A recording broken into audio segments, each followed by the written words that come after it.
छत्तीसगढ़ के मंत्री रामविचार नेताम ने जी मध्य प्रदेश छत्तीसगढ़ से खास बातचीत की। उन्होंने चुनाव को लेकर कहा कि 4 जून के बाद इंडी अलायंस के कुछ नेता कोमा में चले जाएंगे और कुछ विदेश चले जाएंगे।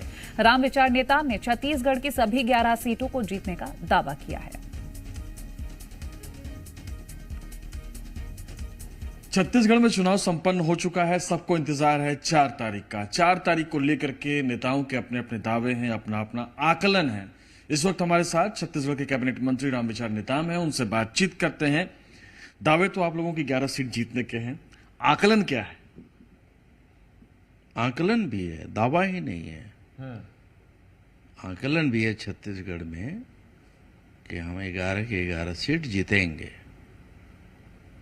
तो जब आकलन है, दावा है, तो मुझे नहीं लगता कि कोई कमी होगी। इसके अलावा देश भर में अब लास्ट फेज में इलेक्शन आ चुका है और बहुत तरह की बातें सामने आ रही है। कल गृह मंत्री अमित शाह ने कहा कि हम 5 चरण में ही 300 का आंकड़ा पार कर चुके हैं, लेकिन कई बार ये बात भी सामने आ रही है कि जो मेजॉरिटी है उसी के आसपास भारतीय जनता पार्टी की सीटें आएंगी। तो अलग अलग किस्म का विश्लेषण आ रहा है। आपका क्या मानना है? इंडी गठबंधन के जो नेतागण हैं,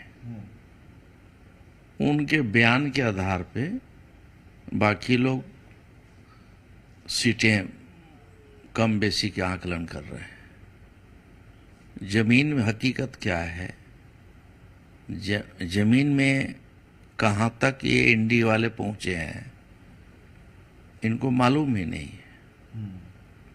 भारतीय जनता पार्टी अपने काम पर, अपने नाम पर और अपने नेतृत्व पे, उसके आधार पे आकलन हम कर रहे हैं और जो बता रहे हैं। ये जो चुनावी भाषण हो रहे हैं, चुनावी भाषण में देख रहे हैं कि बड़ा जो बोलने वाली जबान थी वो बड़ी कॉमन हो गई है। खटाखट चल रहा है, तो कोई बाय बाय फटाफट कर रहा है। आपकी पार्टी के नेता भी हैं, कांग्रेस पार्टी के भी नेता हैं। ये सब इंडी गठबंधन के लोग, ऐसा लग रहा है कि जैसे एक गठबंधन बना लिए तो सरकारें बना करके ऐसा आव भाव इनका दिख रहा है। 4 तारीख के बाद ये कहाँ चले जाएंगे, इनका मोबाइल स्विच हो जाएगा, कोई विदेश भाग जाएगा, कोई कोमा में चला जाएगा, तो ये स्थिति होनी है इनकी।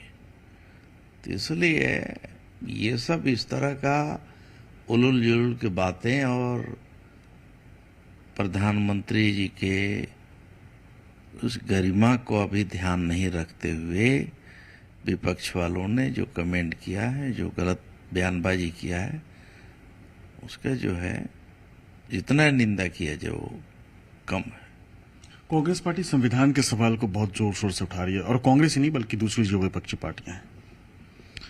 ये तो सब दिन यही बात किए हैं, लोगों को बांटने का, दिग्भ्रमित करने का, भ्रमित करने का। तो ये सब का तो काम ही वही है। लेकिन जनता सब समझती है, जनता के सामने ये सब बातें क्लियर हैं कि जो जितने हवा बना रहे हैं वैसा कुछ है नहीं, और ये सब अनर्गल बातें कर रहे हैं। उस पर विश्वास करने लायक कोई बात ही नहीं है। अच्छा, एक चीज ये बताइए कि झारखंड में आप रहे, झारखंड में पार्टी ने आपको जिम्मेदारी दी, आपने प्रचार किया, क्या आकलन कर पाया? क्योंकि वहां पे हेमंत सोरेन की गिरफ्तारी के बाद ऐसी चर्चा है, अब उसको आप बताएंगे सही है कि गलत है, कि एक सेंटिमेंट है आदिवासी वोटर्स का हेमंत के प्रति। नहीं, मुझे तो ऐसा कुछ दिखा नहीं। क्योंकि मैं कई जगह मैं गया, लोगों से बात भी किया, पत्रकार के साथ साथ हमारे कार्यकर्ताओं से, आम लोगों से भी।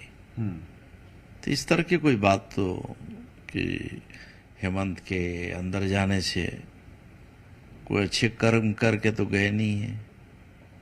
तो जिस कर्म करके गए हैं उसको लेकर के कोई सिंपैथी नहीं दिखाई दे रही है।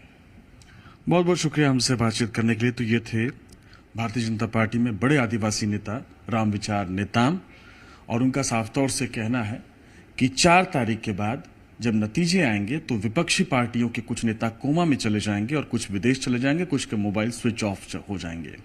कैमरामैन राकेश के साथ रुपेश गुप्ता, सी मीडिया।